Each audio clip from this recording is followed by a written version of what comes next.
Muito bem, estamos de volta com o nosso programa Análise Direta, hoje falando sobre liderança, sobre sucesso profissional. E quem está aqui ao meu lado é o Gutenberg, falando todo esse assunto. E agora a gente vai falar sobre os fatores que determinam o sucesso profissional. Quais são? Essa é uma pergunta muito propícia, mas é bom frisar para você que nos escuta que não existe uma forma milagrosa para o sucesso. Cada vida é uma vida, cada carreira é uma carreira. Portanto, você tem de descobrir quais são aqueles caminhos que poderão lhe tornar um profissional bem-sucedido. Na verdade, quando você estuda a biografia, a vida daquelas pessoas que se tornaram pessoas famosas, bem-sucedidas, em qualquer que seja o campo do conhecimento, pode ser o cientista, médico, engenheiro, astronauta, empresário, executivo, não importa. Você pode traçar algumas características básicas que conduziram esta pessoa ao sucesso. Como, por exemplo, um objetivo de vida. Um objetivo de vida de curto prazo, de médio prazo e de longo prazo. Aonde você sabe aonde você quer chegar. Até porque, como ensina a sabedoria mundana, para aquele que não sabe aonde quer ir, qualquer caminho serve. Verdade. Todo mundo repete isso. Segundo, você precisa ter paixão por aquilo que você faz. Não importa se você é um varredor de ruas, um gari, ou se você é o presidente da República. Se você ama o que você faz, você é bem-sucedido. Por quê? O que é sucesso? Sucesso é o grau de satisfação que você encontra naquilo que você faz. É bem verdade que nos últimos anos a sociedade tem sido massacrada com essa obsessão pelo sucesso. Mas a sociedade nunca estuda o lado escuro daquelas pessoas que se tornaram bem-sucedidos. Michael Jackson, por exemplo, foi um profissional bem-sucedido aos olhos humanos. O que aconteceu com ele? De que forma morreu? E o que deixa de legado como exemplo? Não em relação às suas músicas, que algumas são belas. Então, precisamos discutir isso. Quem profere esse lado escuro, aquele lado sombrio que o Freud falava em relação à mente humana. Em terceiro lugar, eu acho que é importante que a pessoa tenha disciplina. Fundamental, que ele tenha rigor com o seu tempo. Por quê? Porque se você ama a vida, como dizia Benjamin Franklin, você não quer desperdiçar a sua vida.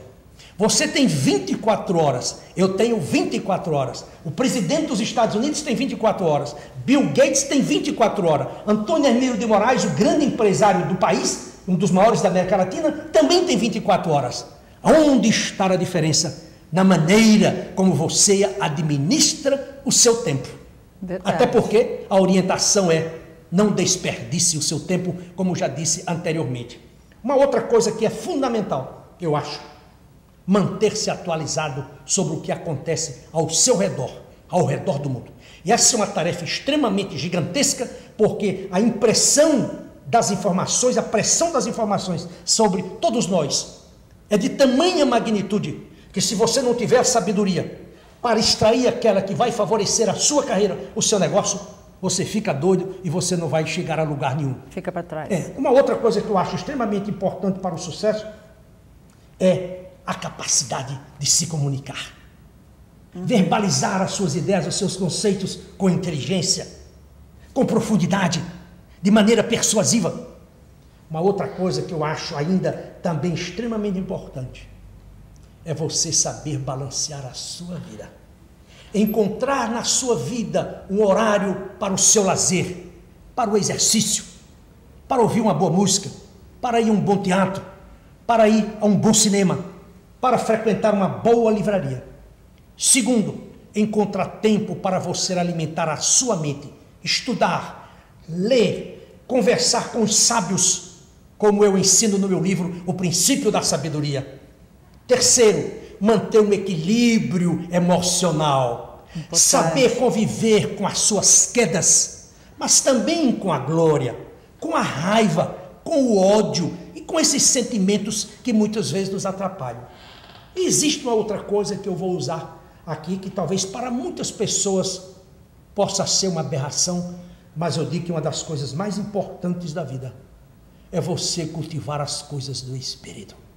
Eu não quero saber se você é católico, se você é protestante, se você é neopentecostal, se você é budista, se você é maometano, se você é judeu. Para mim, não estou interessado nisso. Eu quero saber o seguinte: quanto tempo você dedica para conversar com este ser que é superior a todos nós e que eu chamo de Deus? Então eu acho que este equilíbrio, o físico, o intelecto, o psicoemocional, o espiritual, é extremamente importante. E um completa o outro. Em tudo isso, você traz uma outra discussão de extrema importância: o valor da família. Isso. Que nós estamos esquecendo. Isto é, o equilíbrio do lar, a decência do lar, o exemplo do lar, o amparo do lar. Tudo isso contribui para que eu e você que está nos assistindo, se torne uma pessoa bem-sucedida. Muito bem. Tem uma pergunta aqui. Hoje vale a pena ganhar menos e viver melhor? Isto é uma questão de prioridade e de preferência ímpar.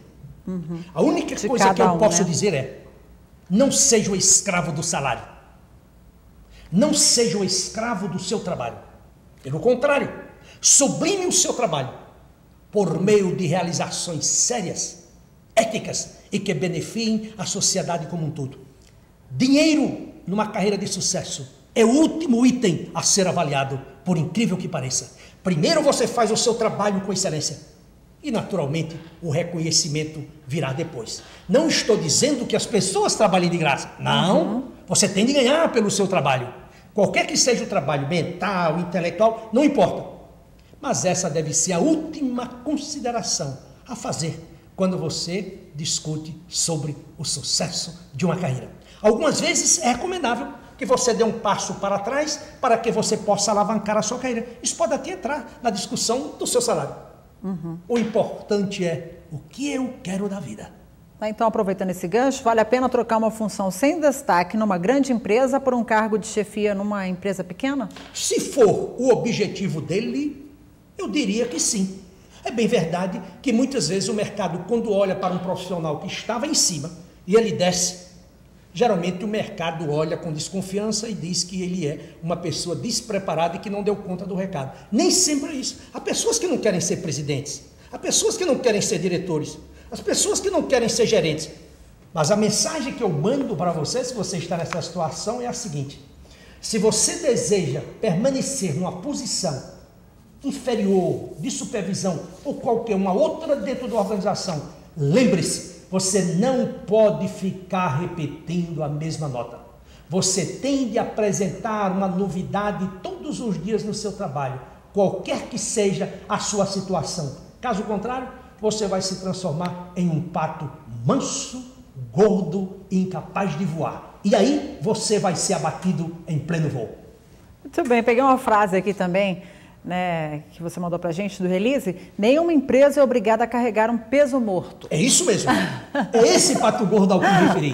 Isto é, nos negócios, como em qualquer atividade humana, você tem de ser o melhor, você tem de dar o melhor de si. Até porque, se você der, como dizia o grande escultor grego Fídias, os anjos do céu descerão à terra e dirão: por aqui passou o melhor escultor do mundo. E ele pode ter o meu nome, Gutenberg, pode ter o nome da Valquíria, ou pode ter o seu nome inscrito na história da humanidade. Gutenberg, outro trecho que eu peguei aqui que eu achei bastante interessante: se desde o primeiro dia de trabalho o profissional não for capaz de demonstrar sua real utilidade, não chegará a lugar nenhum. Mesmo que tenha uma boa formação acadêmica, fluência em vários idiomas, exposição internacional, entre outras exigências. É isso mesmo. Eu costumo ilustrar esta frase com uma parábola em que o Cristo dizia que uma árvore, quando ela não dá bons frutos, o que é que você faz? Se arranca. Verdade. para que dali brote algo novo e diferente, ou que você substitua por uma outra. É isso que o camponês faz todos os dias no campo. Daí porque ele ara, daí porque ele aduba, daí porque ele escolhe a semente, daí porque ele joga água quando não chove, etc. Por quê? Para produzir frutos. Isso é a mesma coisa em relação a uma carreira. Se você não evolui como apresentadora de televisão, se eu não evoluo como um consultor, se você não evolui como empresário, se você não evolui como executivo de carreira, uma médica, um advogado, um engenheiro, um arquiteto, um policial, etc. Na profissão que você escolheu, né? Perfeitamente. Aí então o que vai acontecer? Você vai, mais cedo ou mais tarde, você vai ser extirpado da sociedade. E você, em vez de passar a ser um contribuinte, você se constitui num verdadeiro pária. E uma coisa interessante, se você olhar a Constituição do Brasil atual, a Constituição Cidadã, se você ler os primeiros 17 artigos, não existe uma única referência a deveres ou a responsabilidade. É sempre direito, direito, direito, direito. Aquilo que a sociedade americana chama de o entitlement, e que é incorporado no personagem do Pateta, como no seu ilustre cântico, o mundo me deve a vida. Deixa eu dizer para você que busca o sucesso, a vida e a sociedade não lhe devem absolutamente nada. É você que deve à sociedade. Portanto, antes de você exigir os seus direitos, não esqueça que você também tem responsabilidades e deveres para a sua casa, para o seu bairro, para a sua cidade, para o seu estado, para a sua nação e para a empresa onde você trabalha. Eu achei outro ponto legal aqui. Avance a postos mais elevados em sua organização pelo mérito, pela excelência de seu desempenho, pelo respeito às políticas e procedimentos internos. Que é isso mesmo, que na verdade, isso é uma coisa que o Brasil desconhece.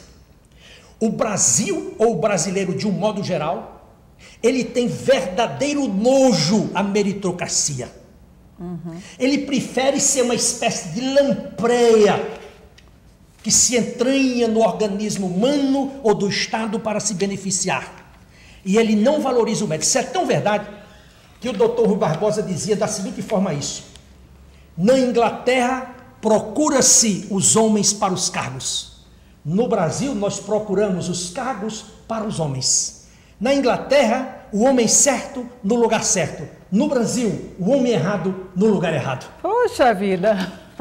Vamos fazer o seguinte, já acabou o tempo da gente aqui hoje, o tempo corre bastante mesmo no programa Análise Direta, quando o assunto é bem interessante. A gente agradece a sua presença aqui no programa hoje, Gutenberg. Eu é que agradeço a você e gostaria de lhe presentear com o meu livro, Obrigada. O Princípio da Sabedoria. E para você de casa Muito também. Muito obrigado a você. Compra o livro também para ficar mais atualizado. Aí um beijo grande para você que ficou com a gente até agora no Análise Direta. Obrigado ao Gutenberg de Macedo. E para você um beijo grande, até um próximo encontro, até um próximo Análise Direta. Até lá.